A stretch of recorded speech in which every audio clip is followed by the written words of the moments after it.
នេះគឺជាវីដេអូបង្ហាញអំពីការដំឡើងម៉ាស៊ីនរត់ហាត់ប្រាណ Model S7A ដែលមានតម្លៃ$370ក្រៅអំពីសម្ភារៈម៉ាស៊ីនម៉ាស្សាវាក៏មានសៀវភៅណែនាំក៏ដូចជាសៀវភៅដែលបង្ហាញអំពីការដំឡើង app ជាមួយ smartphone របស់យើងផងដែរហើយមួយនេះវិញគឺមានប្រេងការពារខ្ចៅក៏ដូចជាសាវចំពោះការដំឡើងផ្នែកខាងមុខគឺយើងជ្រើសរើសយករងប្រភេទកោងដែលមាននៅក្នុងឈុតខ្សៅរបស់វាហើយចំពោះផ្នែកចំហៀងគឺយើងជ្រើសរើសយករងប្រភេទរាបស្មើបែបនេះ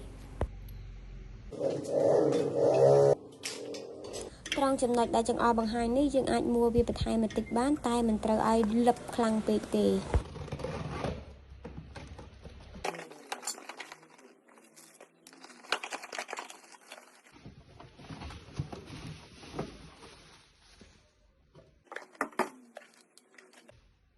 បន្តមកទៀតយើងត្រូវដោះខ្សៅចំនួន3គ្រាប់ជាមួយនឹងសាវដែលវាមានថែមមកជាមួយនៅក្នុងឈុតរបស់វានឹង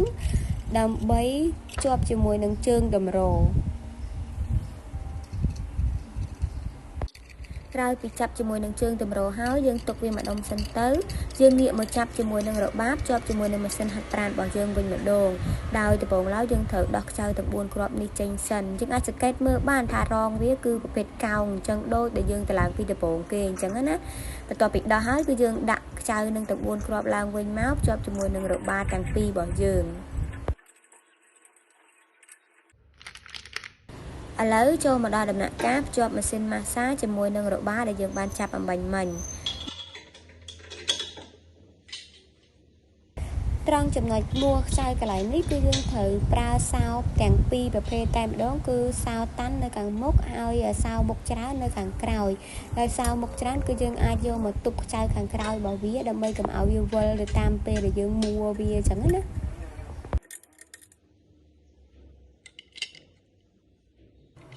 មួយនេះគឺជាជើងទម្រសម្រាប់ទ្រដុំដែកដែលយើងថែមមកជាមួយនៅក្នុងឈុតម៉ាស្សាក្បាលពោះ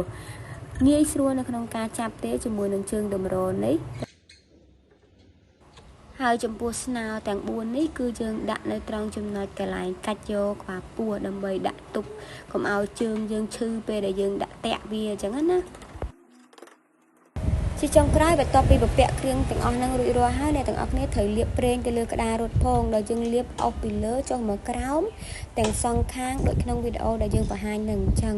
ហើយម្យ៉ាងទៀតបើសិនបើអ្នកទាំងអស់គ្នាដំឡើងរួចហើយបើកដំណើរការបើអត់ដាក់ខ្សែសុវត្ថិភាពក្រហមមួយនេះក៏វាអត់ដំណើរការដែរណា